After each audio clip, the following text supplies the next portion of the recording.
who should Islam Makhachev face next to defend his welterweight title?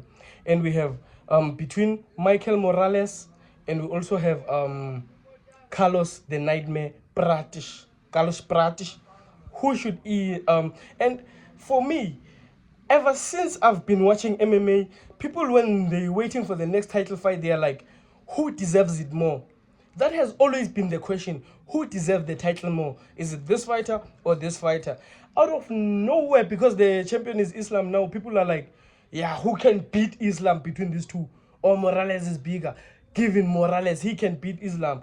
Who deserves the title fight between Carlos Pratish and Michael Morales? And we have a resounding answer.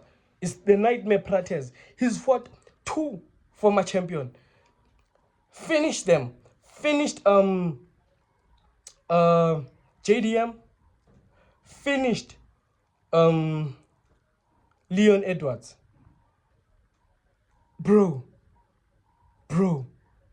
Morales should get a title shot after beating Sean Brady. Belal Muhammad knocked out Sean Brady, bro. How can you say he deserves the fight just after knocking out Sean Brady? Yeah. Like, what disrespect is this for Carlos Prates? He deserves the title fight, and the person who deserves the title fight should fight for the title. Not who's gonna beat the champion. Who deserves it? That's the answer. If you're new to the channel, this is the MMA Buddha. I make breakdowns about MMA and everything around the MMA. And subscribe to my YouTube channel, bro. I'm gonna keep dropping more bangers and bangles. Let's go. Islam Makhachev versus Pratish is the next fight to make at welterweight for the championship. Let's go.